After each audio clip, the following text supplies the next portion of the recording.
प्रधानमंत्री ने G20 शिखर सम्मेलन के सफल और सराहनीय आयोजन के समापन के पहले यह जो प्रस्ताव रखा कि नवंबर के अंत में इस संगठन की एक वर्चुअल बैठक बुलाई जाए, उससे यही स्पष्ट होता है कि वह नई दिल्ली घोषणा पत्र को जमीन पर उतारने के लिए संकल्पबद्ध हैं।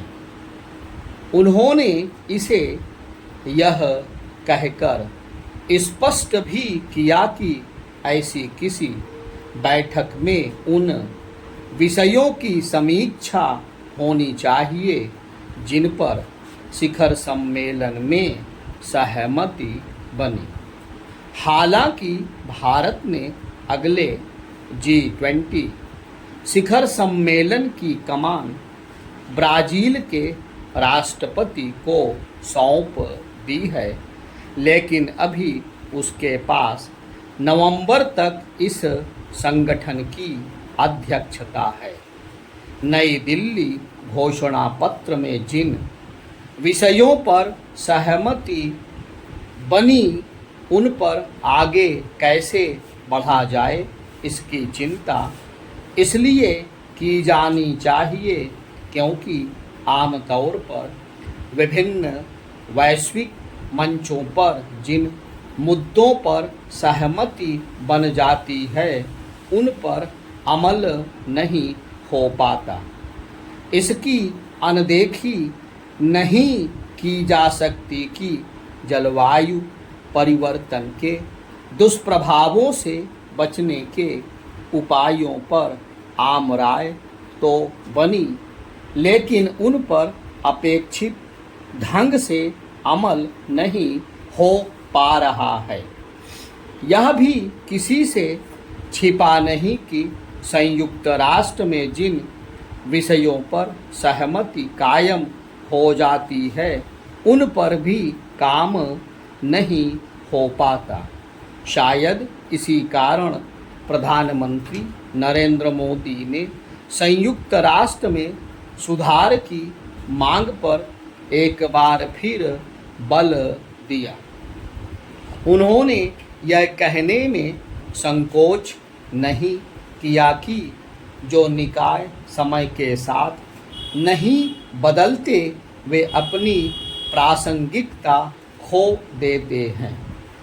भारतीय प्रधानमंत्री ने यह कहकर एक प्रकार से संयुक्त राष्ट्र सुरक्षा परिषद में भारत की दावेदारी भी पेश की कि उसके स्थायी सदस्यों की संख्या वही है जो इस संस्था के गठन के समय थी।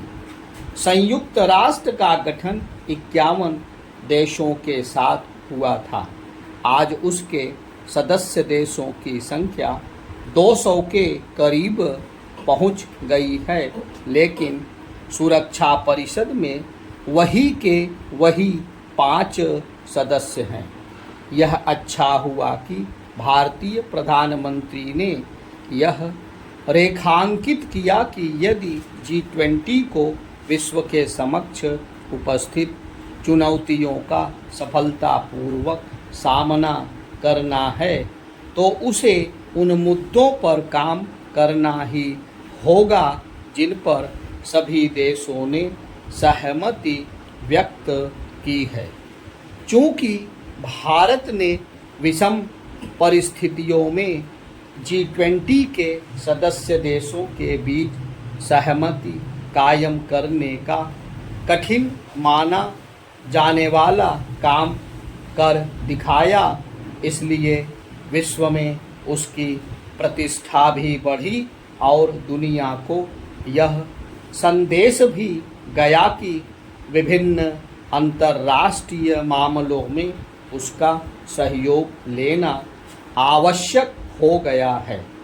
भारत ने G20 शिखर सम्मेलन में जैसा कूटनीतिक कौशल दिखाया और विश्व पर अपनी जैसी छाप छोड़ी।